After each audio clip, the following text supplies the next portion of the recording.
নমস্কার বন্ধুরা, আপনাদের সামনে নতুন একটা পডকাস্ট ভিডিও চলে এসলাম। এখন আমার পাশে উপস্থিত রয়েছেন লড়াকু ছাত্র নেতা রোহান। তার মুখ থেকে এসআই নিয়ে দুই চার কথা শুনে নেব।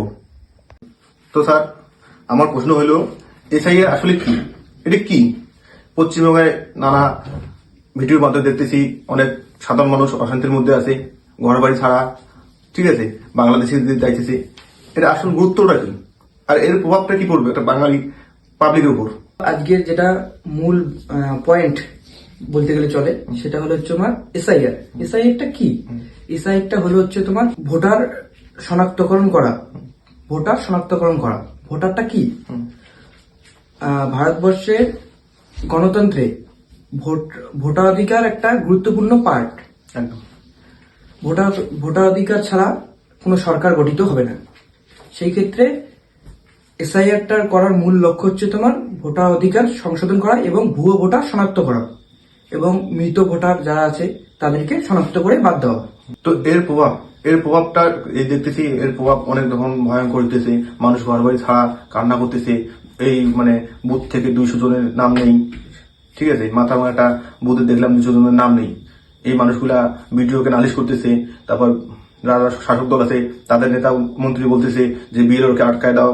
এইগুলা কেন হইতেছে? কারণ যদি সত্যি মরা মানুষকে বাদ দেওয়ার জন্য হয়, তাই এইগুলা কেন হইতেছে? তো অ্যাকচুয়ালি বলতে গেলে যেটা বোঝায়, এটা হচ্ছে তোমার বিরোধী দলের চক্রান্ত। আচ্ছা। যেহেতু ভারতবর্ষে সেন্ট্রালে আছে বিজেপি, হ্যাঁ, ভারতীয় জনতা পার্টি, সেই ক্ষেত্রে এখন একটা সরকারি সংস্থা ইলেকশন কমিশন, সেটা হচ্ছে তোমার একটা দলের ক্যাডার হিসেবে কাজ করতেছে। একদম। সেই জায়গায় দাঁড়িয়ে কোন দলের কাটা হিসেবে কাজ করতেছে? বিজেপি। আচ্ছা। সেই জায়গায় দাঁড়িয়ে এখন 2026-এ পশ্চিমবঙ্গে বিধানসভা নির্বাচন। অবশ্যই।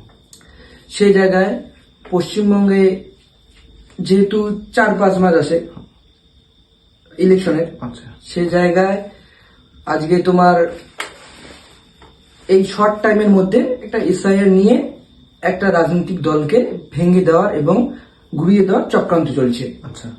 2002 সালে আমরা দেখেছি এসআইআর করতে সময় লেগেছিল 2 বছর। আচ্ছা।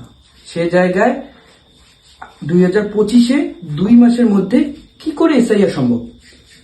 বলা যেতে পারে এটা একটা বিরোধী দলের চক্রান্ত। অ্যাকচুয়ালি বাংলাদেশি রোহিঙ্গারা ভারতবর্ষে প্রবেশ করে আছে। তো ব্যাপারটা হলো, বাংলাদেশের বর্ডার আরো অন্য 5টা-6টা রাজ্যের সঙ্গে যুক্ত। তো সেই সব রাস্তা হইলো না পশ্চিমবঙ্গে কেন হইতেছে? কারণ যারা বাংলাদেশ থেকে আসছে রোহিঙ্গা